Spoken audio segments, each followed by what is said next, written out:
Hey all, this is Tom Schumacher from USAID and the Global Development Lab. We're still probably going to be a few minutes to get started, so just wanted to say hello and thank everyone for joining. In the meantime, I will probably just spend 1 or 2 minutes giving a quick intro to everyone. So first and foremost, thanks for joining. I know I saw the list of registrars before and had quite a diverse group of our USAID and primarily DIV grantees, so glad that a number of you could join today. Just quickly, I mean, a lot of this has probably been something new and obviously not an event we've done in the past. So we're looking at this more of a pilot and want to see if these kinds of programming could be interesting to folks.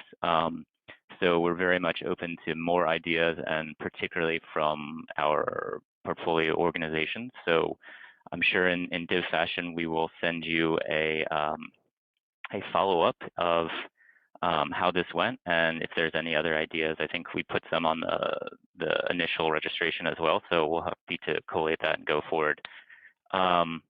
While we're still waiting, why don't I spend a minute or two just introducing the panel and moderator, so we can kind of get going once we have our folks on. So we're lucky to have two of actually our stage 3 DIV organizations presenting today, and Chuck Slaughter from Livengood and Xavier Helgesen from Off-Grid Electric. Both of these organizations, I think, are quite well regarded in this space, and both of these gentlemen have been, their reputations precede them as executives and founders of social enterprises. Both organizations have dealt with this challenge in different and yet similar ways. Obviously, building large teams across, at this point, a couple continents. So I think they'll have a lot of valuable things to say. So I know we have a couple more minutes, hopefully getting Xavier online. So I'm going to pause, and hopefully when we get there, we can have Arthur, our panelist, Arthur Combs, who can kind of kick us off. But as a quick intro to him, Arthur is the managing director at Schaffer&Combs, a consulting firm in San Francisco. And Schaffer&Combs serves private and public sector clients globally in talent acquisition and retention. So another great voice and contributor to this space.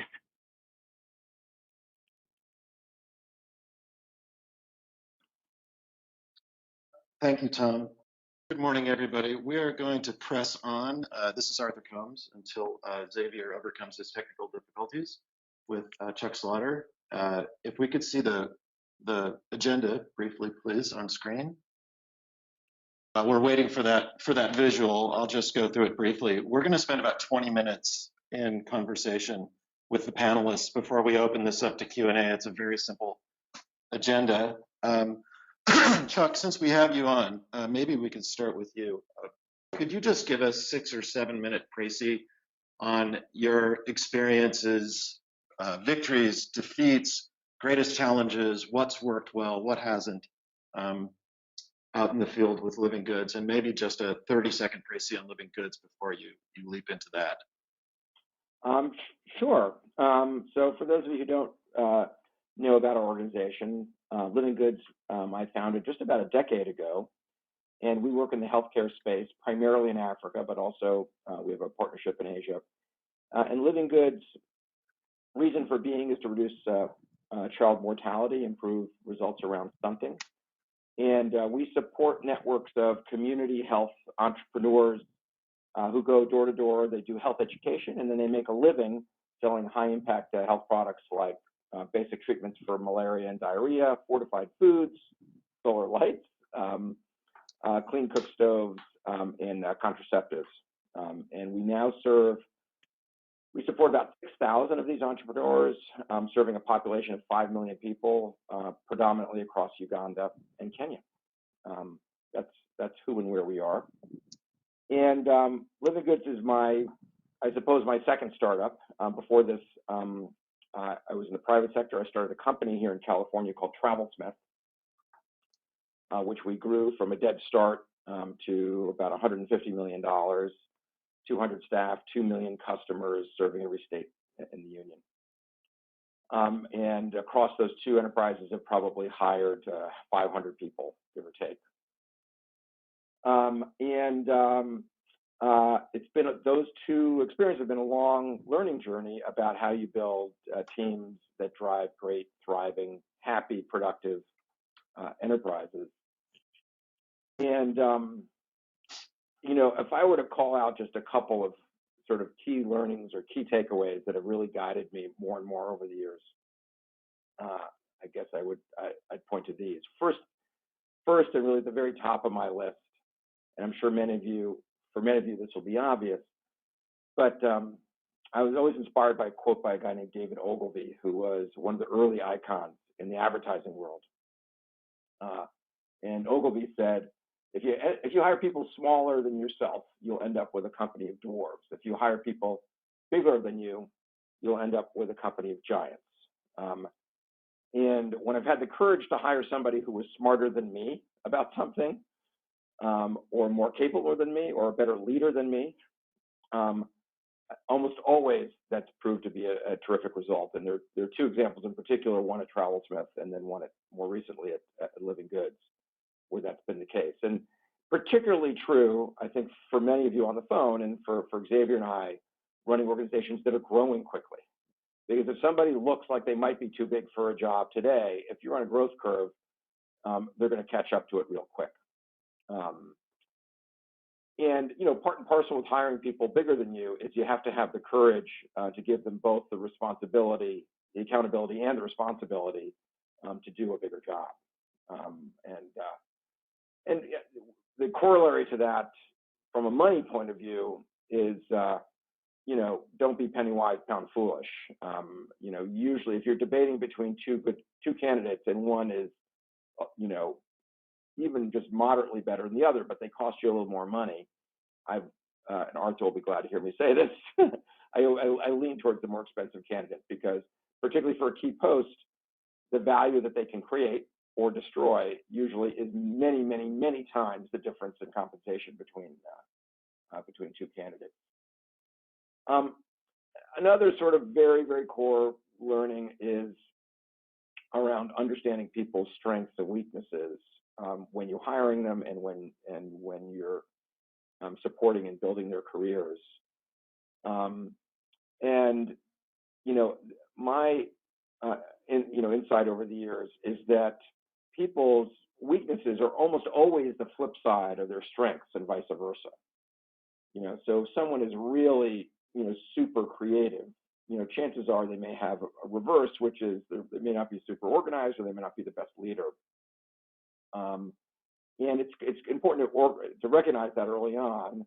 And there's almost always a delta between the job description you have in your mind, that your ideal candidate, and the real people in the world who you encounter. And so almost always I find we have to adjust the job description to fit someone's actual strengths and weaknesses. I often joke with people that, you know, hiring, I compare hiring to a little bit to dating and house hunting. You know, you approach all these things with an idealized vision in your mind of exactly the person you want or exactly the apartment you want. And the only place that ideal vision exists is in your brain.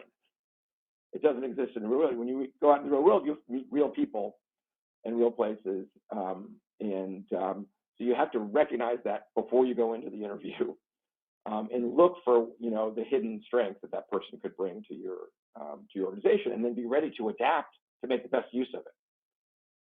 And sometimes you realize that while you're interviewing, and sometimes you don't realize it until after they're on the job, and you have to make adjustments. And I'm very proud of the times at both organizations when we've seen someone who was excelling at part of their work, but really struggling in another piece, and was successfully working them to re-engineer their role so they can really make the most of their strengths without feeling defeated about their weaknesses. You know, I'll just call one other and then I'll stop. Is, you know, interviewing is a hard thing, and Arthur will back me up on this. It's the interviewing process is quite imperfect, as I'm sure you all know. It's not really the best way to find out who will be best for a position. And so we think a lot about about processes that help us overcome that problem. Whenever we can, we try to hire people on we do two things. In the hiring process, we try to mimic or simulate work conditions to the greatest extent.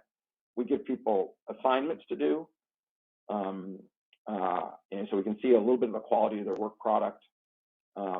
We can see how motivated they are, how quickly they return it, and what the quality is. We'll do role playing. In our interviews, often we're talking about real problems in the business happening right now, and asking people open-ended questions about we're not looking for answers, but we're looking for how people think about problems. And what I'll call out one particular process we use on the ground, where we have to hire scores of field level talent. So, in any given month, we may be hiring a dozen, branch managers. And so we created a system where people sort of come on. If we're trying to hire 10, we'll actually go out intentionally and hire 20, and with the clear understanding expectation with them that they're going to come in and work on a 1 to 2 month trial period. They'll get some free training, and we'll put them out in the field, and we'll get to see how they work on the job. And at the end of that 2-month period, we'll sort out which of the 20 we're going to keep and make assignments with. Of course, there are legal implications for how you can do these things in different countries. Labor laws tend to be pretty tight in East Africa, but we've been able to make this method work. And the yield rate of great talent, of course, goes way up when you can do that sort of trial period. Those are just a few. Arthur, any questions? Yeah, Chuck, thanks. I think for full disclosure, we should probably say that my firm has done, I think we're in our 4th search for Livengood. So a couple of Chuck's asides were about the fact that we've worked together in the past. I think that's a great précis of sort of hiring, particularly at the managerial level.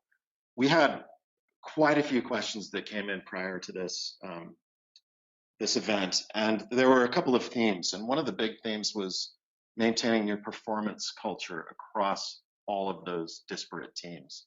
Yeah. So you're in a couple of countries, partnership in Asia. I've worked a little bit. I have also run a social enterprise that was based in San Francisco and ran teams in Africa, and something that kept me up at 3 a.m. How at Livengood have you managed to keep your performance culture across disparate teams in different national cultures through the years? Yeah, I like that question. We really, really pride ourselves at Livengood on having a high performing culture. It's an interesting question. To me, there's two parts of this. There's performance culture, but there's also just the challenge of managing distributed teams, which is something that we, sweat about all the time. We're in San Francisco, Kampala, Nairobi, Myanmar, and those two things go together. But to talk just, I guess, a little bit about performance culture, of course, it starts with who you hire. I think if you hire right, that's 2/3 of the challenge. You hire people who are driven, and who are internally intrinsically motivated. That's where performance culture, I think, it dominates and really starts. And then really, it's the whole chain of things you do to manage great teams, starting with being really, really clear about what your goals are, having a robust planning process that sets out a clear, starting with a clear vision for the organization, and bringing that down to, clear long-term objectives, clear current year objectives at every level, and using, as you know, I'm sure everybody knows, using goals that are specific and measurable, and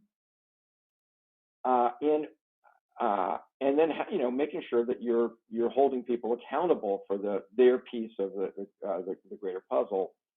And one thing that we've really evolved and cultivated over the years our approach to performance management at the staff level. So the easiest parts for us, in a sense, is at the level of our entrepreneurs, because they have super clear metrics that we track with a mobile data system, literally hour by hour, and that's almost automated. So they have like 7 measures, and every time, they're working on each one of those measures every day, and we see the data coming in real time.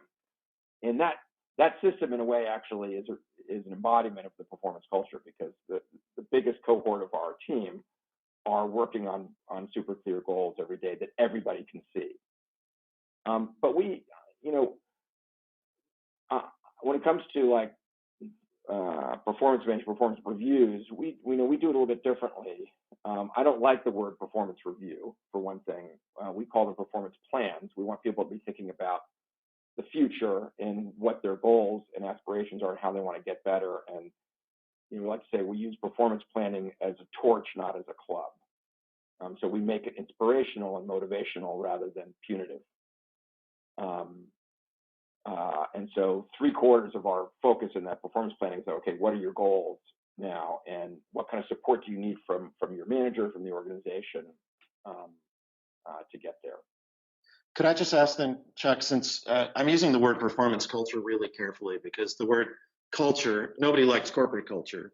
The word culture has sort of become loaded, particularly since it means so many things. So if you envision your performance culture not just as sort of sales goals and the really material, really measurable things, but also sort of behaviors, comportments, the way people treat each other and communicate, are you explicit about that at Livingoods, or do you let the performance goals sort of drive those things? Well, we're really focused on empowering people to be creative and to be innovative and to have as much control over driving results in their area as possible. So that's part of our culture. We have, anybody can see, you go on our website and see our 5 sort of core principles for Livingoods. The one that I really lean into is being creative and quick-footed. And the other one is about teams and partners. I'll talk about each one briefly. But what a mantra for us is, we want everybody in the organization to be thinking about ideas. We're coming up with ideas that have the potential for tremendous gains in our impact or in our profitability. But here's the key thing: that can be tested quickly and cheaply.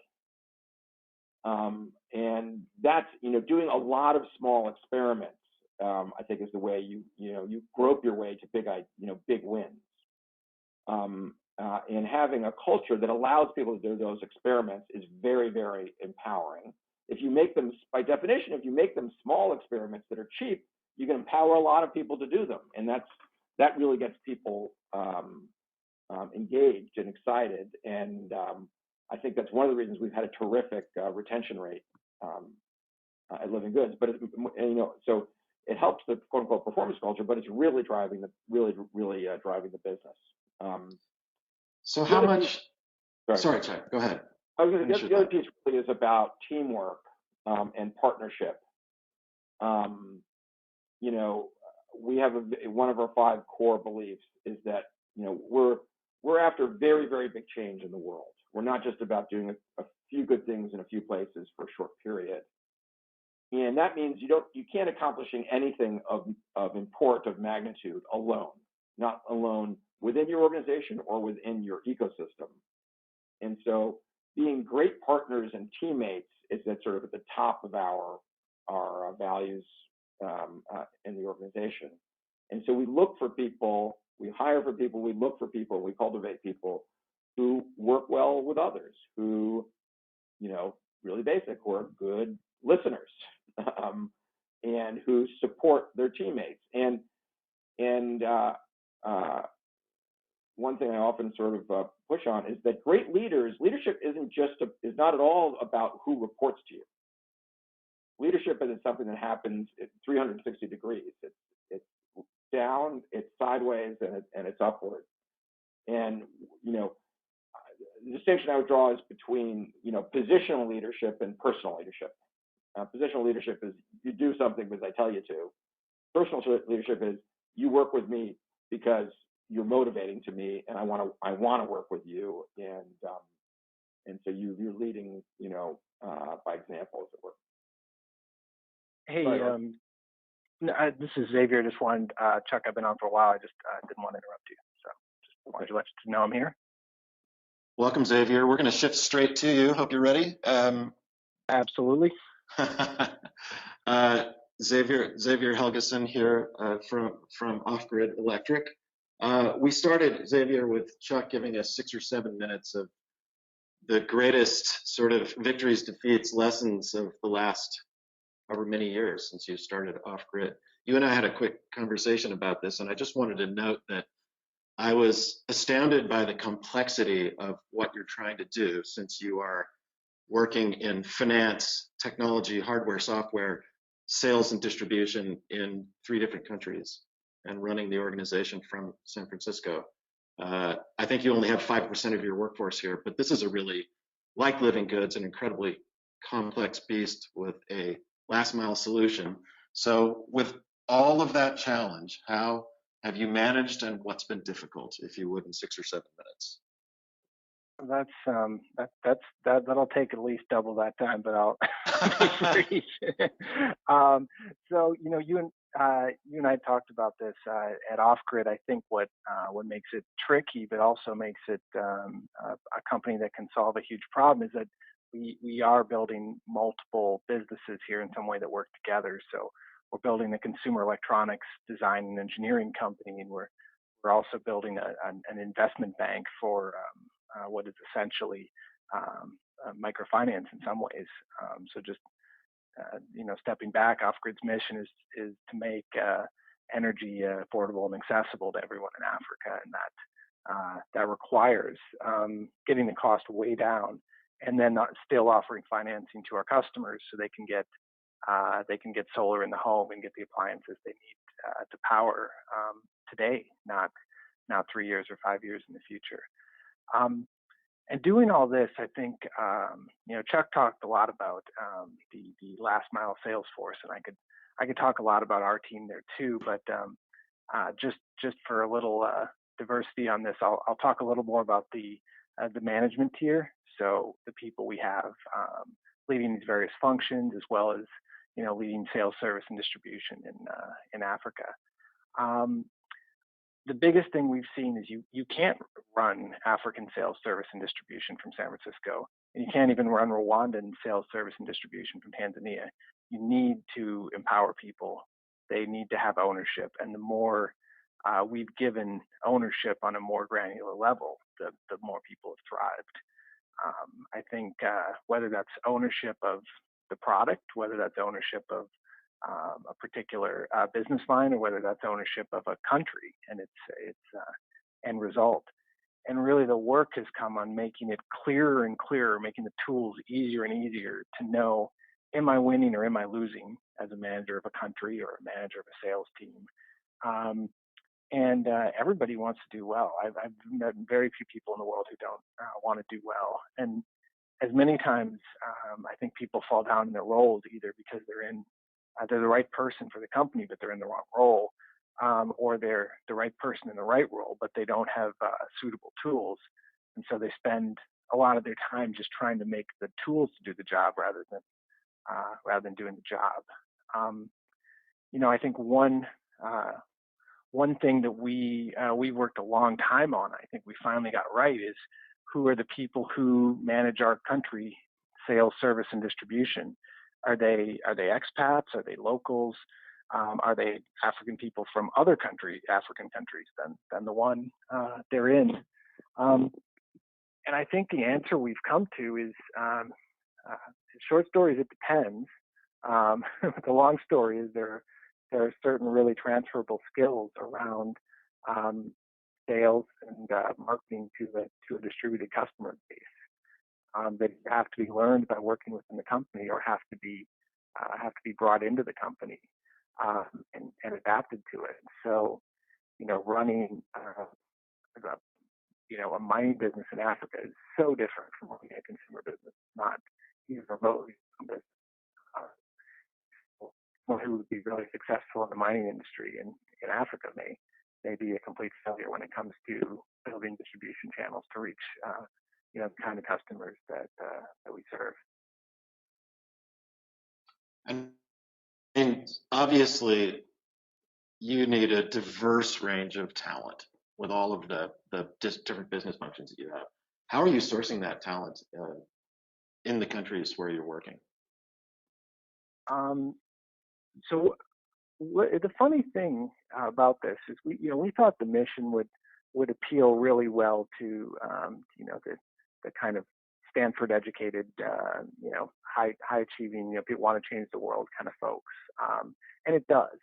We're able to get incredible people in the U.S. and Europe who want to make a difference in the world, and that's an incredible competitive advantage. But it motivates the African teams just as much, and you see many people want to make their country better. They want to build it. They want to develop it. They want to make a difference. And so you absolutely can get really, really top caliber people. I think the trick is, as we were talking about before, it's culture.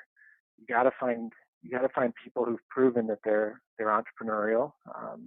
You got to find people who can tolerate a high degree of uncertainty, because many African businesses are very regimented, very structured. They don't delegate a lot of decision-making authority.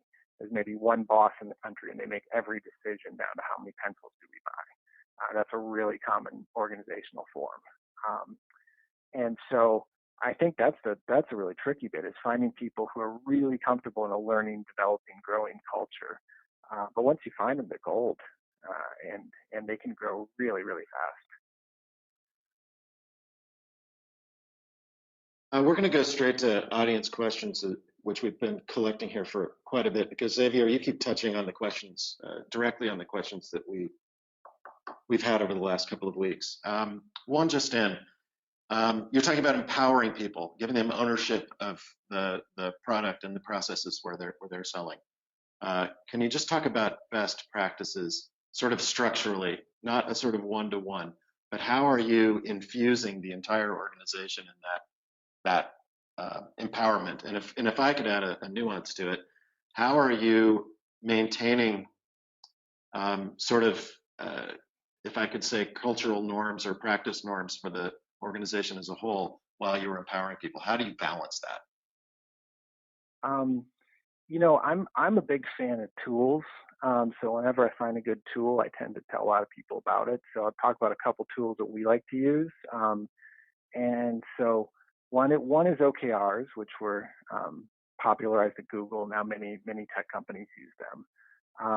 And so the basic, this is originally Andy Grove from Intel who came up with the structure, but basically you publicly declare your 3 objectives or 3 goals, and kind of think of those interchangeably, and then your key results, which are usually 3 of those. How do I know that I achieved this goal? What is something I can measure that lets me know I achieved this goal? And then we publish those centrally, and so we do those. We used to do this with spreadsheets. It was a mess. So we do it with a tool called BetterWorks, which is designed for this express purpose. And it's almost like a little internal social network of our goals. So anybody in the company can see what the CEO's goals are for this 3 months. And they can see if he's achieving them or not. And they can see his comments along the way. And so I'll go into BetterWorks every week or 2, and I'll just look at random people's goals. I'll comment on them. I'll ask questions on them. I mean, they're not random, right? They work for me. But I'm saying it won't be just my direct reports. It'll be people 2 levels down.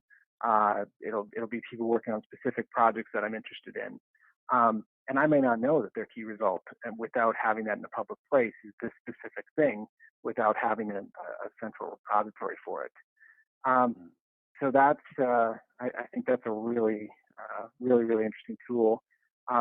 We also use Workplace, which is the Facebook kind of social network, and we have everybody on that. So another tool where we have people all over the place, in different countries, different continents.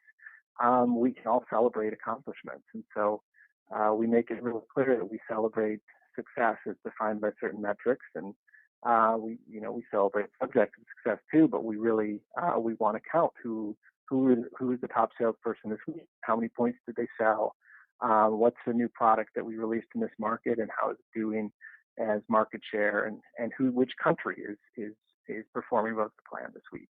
And we will celebrate that in front of everyone, and that inculcates the culture better than any top-down approach will.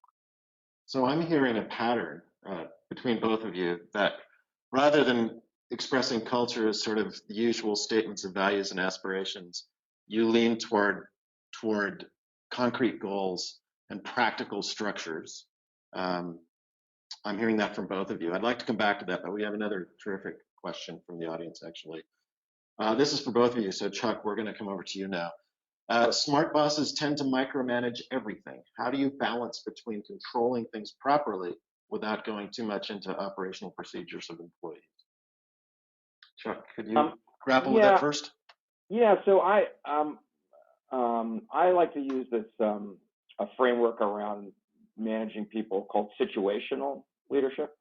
I think the myth that a lot of people carry around is that each person has has a leadership style, a single leadership style, you have people who are, like the caller said, like micromanagers. You have people who delegate a lot, people who are crazy or what have you, and the different leadership styles can win. And I think the great organizations and great leaders that's not the right model. The really best leaders are ones who flex, who can adapt their leadership style to the particular situation. And so you think about situational leadership on two primary axes. One is, how capable is the person against this task, that's whatever the particular task is, what's their competence, and how important is the task in the organization. And the key thing is between the person who's managing, the person who's working for the manager, is to be really clear about where they are in that. Everybody wants to be in the top, where you want to get people at the top right box, which is where they're really capable and confident and can be independent on really big things. But when people are newer, if somebody's new to your organization and is working on something really important, you're going to be sort of, in a quadrant where you're going to be more directive.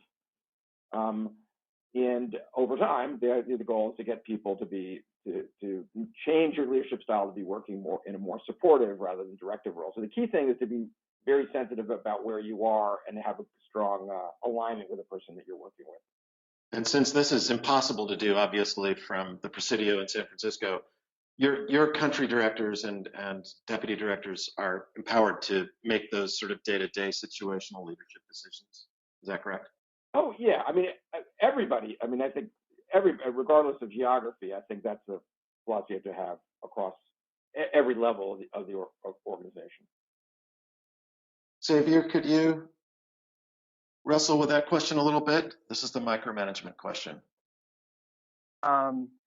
So, I mean, I guess I heard the question.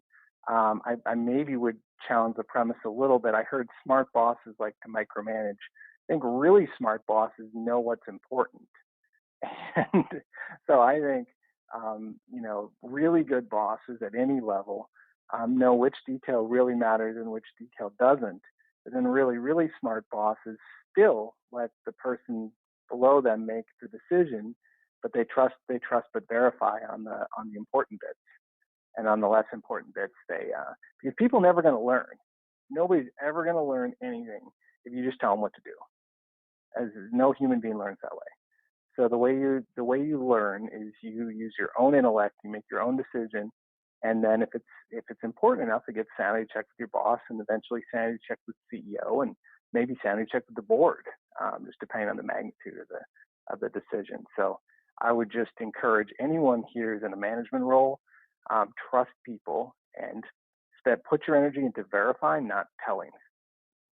I could not back that up more. The trust but verify rubric guides everything that we do. And since we work with sort of hundreds of organizations a year, we don't know as much as you do about your sectors, but we get that pattern recognition. And the really successful organizations have a trust but verify philosophy, whatever they call it.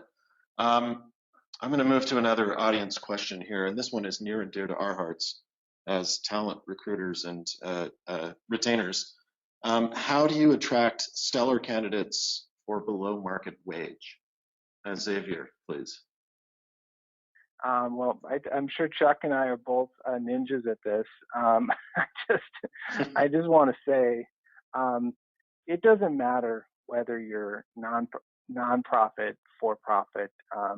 You know, my company I founded before this had a social mission too, but you know, it was a very different one, and was, you know, we were fundamentally an e-commerce business in the U.S. In the early stages of anything, you just have to think of the employee value proposition, right? The amount of salary that someone makes is probably 20% of the employee value proposition. Just, you know, for some people it's 75%, and those people you're not going to get if there's no way you can pay market wages. Now, for some people, and you know, so what is our cocktail at Off Grid? It is a chance to change the world, plus stock options in a company that could be really valuable, plus salary that should allow you to not have to go in the hole to work for us. You shouldn't have to run negative every month. That's the basic proposition. I would say in our earlier days, the salary, you know, maybe the standard of living we could support would be a bit lower, right? And so you have to make do with people that are often more junior, and that's okay. You just have to be really, really aware of it. I mean, we've definitely made mistakes where we've left. We should have just spent the money on someone more senior earlier in an area where there was actually big leverage in the business. And when we did spend it, you know, again, on something with big leverage, and we paid for experience, that paid itself back in cash in the next 12 months, you know? So I do think I think sometimes social enterprise organizations can be really short-sighted about this, but sometimes they truly don't have the money and don't have the budget. And if that's the case, there's a bunch of people out there who work for free if they can change the world. So to me, it's all about being creative and being honest about your employee value proposition, and being honest about how much of that is cash, and being honest that you don't need everybody. You only need one person to run your accounting. You don't need the world to run your accounting. You don't need the market of every accountant to run your accounting. You need one person who fits your culture and fits your budget, and you can make a value proposition to maybe that's working part-time. I think there's so many ways you can be flexible with it. Thank you, Xavier. Chuck, the same question to you. Stellar candidates for below market wage. I'd both double down, Xavier, on your answer, but I also I think I agree with that, but I also feel that you know, directionally speaking, that people who run and fund social sector, so, you know, impact-oriented organizations, when it comes to compensation, should be, you know, moving compensation in the direction of the market to the greatest extent possible. And so, Amen. You know, we on managerial level, we don't pay most of our. It is true, most of our senior people could make more if they went to work for a tech company, and you know, certainly in the Bay Area or even in Nairobi for that matter. But we shoot to be, just to be specific, we shoot to be like at the 80th percentile of compensation in the social sector. We want to be near the top of our sector and getting close to what people could be making in the private sector. We just think that's right, and it's smart, and it's where the sector needs to be in the long term. But in all other respects, I do really agree with Xavier. A big part of why people work, and bringing this back to all the other things we're talking about, and motivation, is a sense of purpose, and that's worth a lot. So for both of you have been generously supported by a number of financial sources. For startups that are a little earlier stage than Livengood and Off Grid, any other recommendations for when the budget really, truly is tight and spending that extra little bit that will pay off later isn't an option yet? Man, I mean, I bootstrapped my first company, which means we had zero investment for the first 5 years. So look, there's all kinds of ways you can get super. There really are people. There are not just people out of college. There are professionals who will work for you for free. I mean, there are retired people who work for you for free. There are people in Russia who will write your software systems for 15 or 20 bucks an hour. There are people in India who will do your legal back office or accounting back office for 20 bucks an hour. It's a big world out there on the internet, and big world out there in general.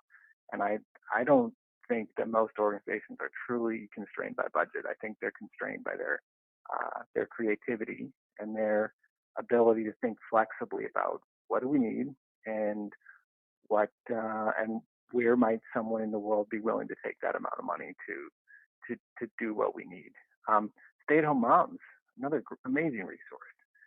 Many have, or stay-at-home dads for that matter, have 10 or 15 years of work experience and choose to stay home with their kids and work flexibly. Amazing talent you can get. Yeah. Chuck, from you on that startup stage. What I think I like sort of the point there. I mean, one important distinction to make is you can be very scrappy when you're little, and so doing sort of things that Xavier said, and people, you can get people who are really inspired to work for less or even for free when you're trying to start something really inspiring. That doesn't work when that doesn't. I don't think that really is sustainable in the when you're really big or when you're a more established organization. And Chuck, I just want to second that. I mean, we've moved steadily as an organization too toward what I would call startup market, right? Yeah. So lower cash, higher stock. If you're a nonprofit, then you have high mission and probably low cash comp. And I would also encourage any nonprofits to try to raise the cash comp to a level where people can truly do it in the long run rather than just the short run if the funding is available to do it. Yeah.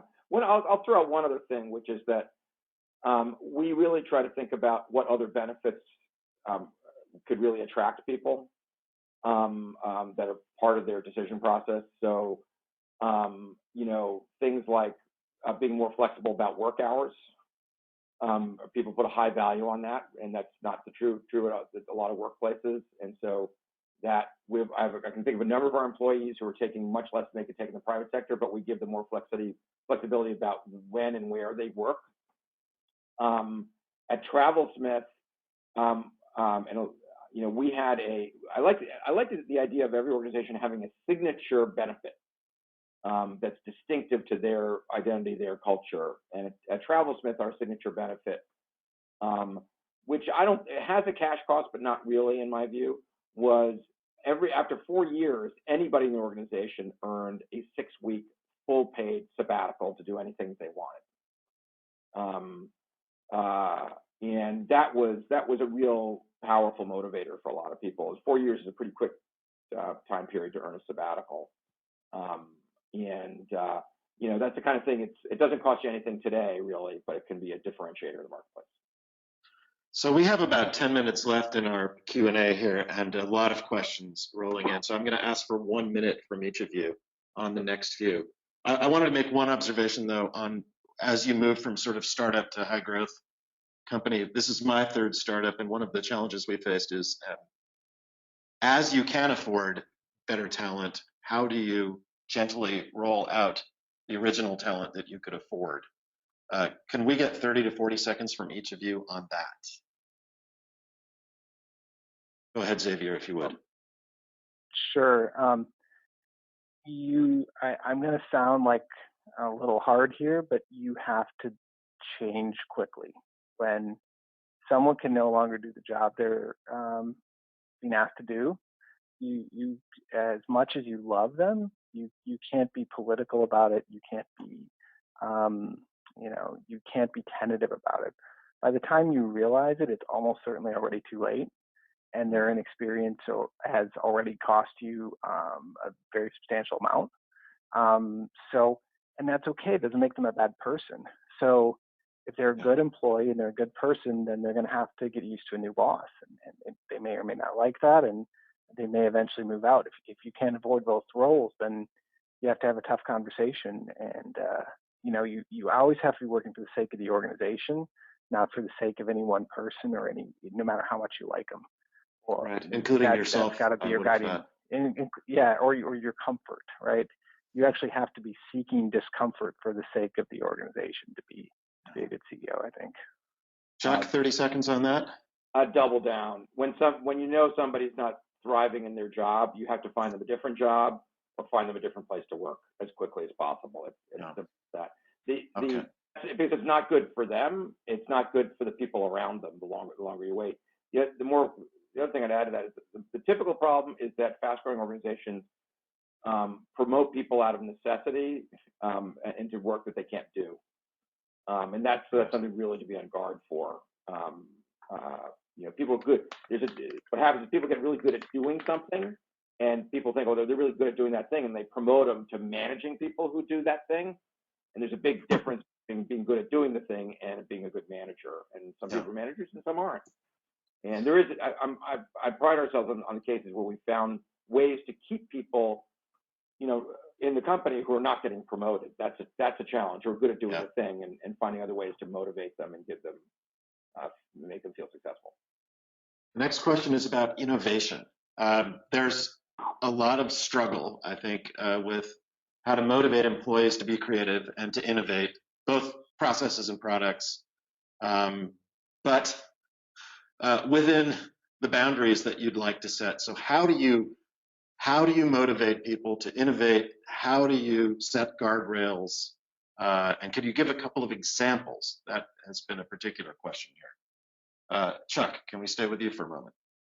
And if we could do that in 1 to 2 minutes, we are a little short on time. Well, it's funny. This is not a bullseye to the question, but one of the things that I'm not sure everybody saw that we shared around before is this article about Google's research on building teams, high-performing teams. So high-performing teams, I think, at Google by definition are innovative. And a lot of the key finding in their research taps into what you both said before, is making people feel safe about trying new things. Feel safe working with each other and trusting one another, and safe to try new things in a way that if the new idea won't get shot down or belittled, and if it doesn't work, if it doesn't pan out, they don't get slammed for it. That the learning from the thing that didn't work is just as valuable as the learning from the thing that did work. I think if you build teams that behave that way, and I think you said something earlier about making sure everything's a pilot. Fail quick, fail cheap, move on. Yeah. Okay. Xavier, same. Again, I think Chuck's, spot on there. The only thing I would add is that not everybody's job is to innovate. Especially what you don't want is somebody whose job is to do a job to spend half their time trying new things, right? So sometimes it makes sense to carve off, these are the people, this is the region where we're going to try new stuff. And your whole job is trying new stuff. And everybody else, your job is mainly to hit the KPIs. And if you have a really good idea, share it. Or if you have a really good idea, try it. But at the same time, that's not your main job. So I think there is kind of macro innovation and micro innovation. I would say micro innovation should be something everybody does, but macro innovation may need to be a more focused effort. There's been a strong strain among the questions about motivation. Motivation seems to be much on the minds of the 50 or so people listening in. It doesn't sound like motivation has been an issue for Livengood or for off-grid, but it seems to be for some organizations. So can you talk just briefly, both of you again, about keeping motivation, keeping connection? You've discussed a couple of tools. Anything else that we should know about? Xavier, we'll stay with you. I think when somebody says they have a motivation problem, that they actually have a management problem. I think in general, it's assuming that the organization has a mission that's worthy, and assuming that it's serving the people that it intends to serve, or at least working towards that. You shouldn't have a demotivated team. And so the number one reason people get demotivated is their manager. And I would just encourage that's where you got to focus. And if you have great leaders, people generally love to work for them, whether you're making peanut butter or doing solar in Africa. Mm-hmm. Chuck. Oh yeah, and people. The axiom is people don't work for companies; they work for people. I'm a big fan of the Marcus Buckingham research. This is, if you haven't read it, it's a great book called First Change All the Rules. And it's based on 30 years of employee engagement studies done by Gallup. And it's exactly what Xavier said, is that managers who practice some of the behaviors we're talking about here about motivating their teams and giving them a safe place to work and try new things, people are highly engaged with those managers. Could you give everyone the name of that book again, Chuck? Sorry. It's called First Break All the Rules. It has a great little list in it. They parse down employee engagement into 12 basic questions. They call it the Q12. That's definitely worth a read. Thank you. We have a procedural question here. Can you give us some observations on what kind of HR functions or search functions that you had in place as you grew? Xavier, please. Yeah, I mean, that was probably when I mentioned areas where we should have brought in a higher level team earlier. HR is probably number one. We brought in a new VP of HR, and it's been incredible. And our HR team before this was very good people, very highly motivated. Just didn't bring 20 years of experience in big and small companies to the table, and it makes a huge difference.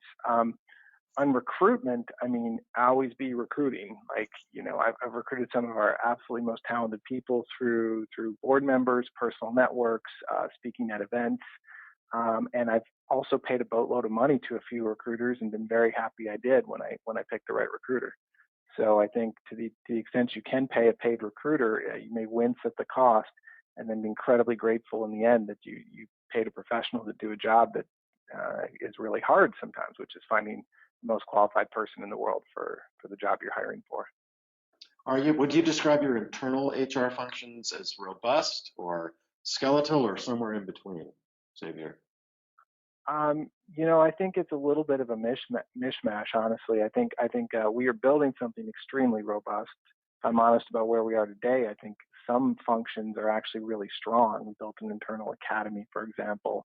We have very strong sales training. Some other ones are weaker. So I think that's one of my main strategic goals this year is just to build a really very robust HR function. So, sorry, just so that our listeners can get a sense of where along your arc of growth that became a priority. At what point did you feel like you really needed to start paying attention to internal HR structures? I mean, I think with the benefit of hindsight, once you got 50 people or so, I mean, for sure. You should be doing it. Even when you got 10, you should be, as a CEO and as a leadership team, you should be thinking about it. What is my title regime? What is my comp regime? Because what you need to do is maintain fairness throughout that entire growth arc.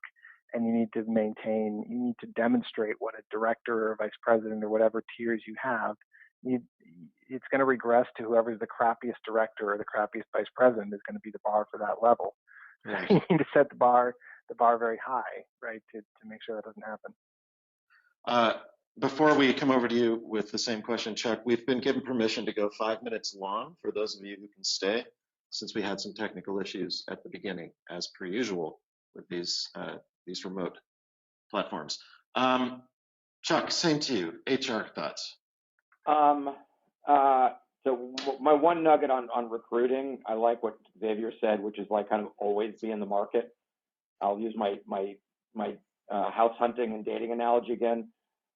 I think the biggest ingredient to having success in finding great employees, great mates, and great places to live is being in the market as long as you can. So if you're rushing to get something filled, you're much less likely to, what's the odds that the person you want are going to be in the market when you need them? So I just think about that math a lot. So I start recruiting for a key job. I'll start recruiting, long before it's technically in the budget, because if I get lucky, I'm happy to pay them an extra 6 months if I get the right person. Okay. On HR, 2 points. One is, in both companies, I've tended to delay building HR a little bit later, partly because I really come to learn there are three really different pieces of the HR puzzle, and you have to think about them differently, and they're different talents.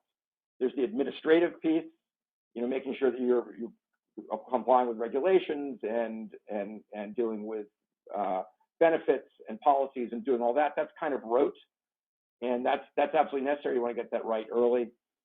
There's recruiting, which is a principal piece, and no surprise with Arthur on the phone, we are really flexible about, we tend to do recruiting mostly out of house because we think that's more effective. We find great individual recruiters like Arthur, and we have one or two others. And then there's the other piece, the softer piece of in HR, which is around team support for teams and development and leadership and that piece. And just my observation about that is that, this is going to sound harsh, 90% of the people who practice that are not very good at it. And so, there's a lot of senior HR people who will spin a lot of wheels on this leadership stuff in a direction that you don't really want. And so you want to be really, really picky with that. And so I've had a delay till I can wait until I can afford somebody who's really a rock star, who gets, our way. I love that observation. There's a lot more sort of talk than talent in that field. I think 1 minute, and we really do need to stay to 1 minute if we might. Final thoughts from both of you. Chuck, just keep going if you would, if you've got sort of one last nugget for us. Oh, I mean, the fact that those of you who are on this call I just would say is great, because if you're thinking about people and teams, if that's at the top of your list as you're trying to build a great, high-performing, purposeful organization, if that's what you spend a lot of time thinking about, you're going to succeed, because the success of all of our endeavors, begins and ends with the caliber of people we find and how we treat them and how we support them. That will lead you to success much more than a great strategy on the whiteboard. Xavier, please. Amen to that, Chuck. I will just say something that took me a while to learn, which was all this has been done before. There are people who have built incredible companies, incredible organizations, who are world-class managers, who wrote down every step they took along the way and every practice they used. Andy Grove is one for me who's just a legend. And so first thing I ever should have been handed when I went to business school at age 18 was an Andy Grove book, and I should have been made to memorize its contents, right? So I would just encourage everybody here, and there's other amazing managers out there, don't read books by people who write about management. Read books by people who built world-class companies, and they're out there, and follow their instructions. And if you can honestly say you follow 70% of what Andy Grove recommends you do as a manager, you'll be in the top 1 to 2% of managers, almost certainly. I got to throw in one last thing, which is it's same message to people who fund these enterprises, which is, I think, particularly in the development space, there's too much focus on the strategy and not enough focus on the people. If you look in the venture capital world, they focus probably 70% on the people and 30% on the idea.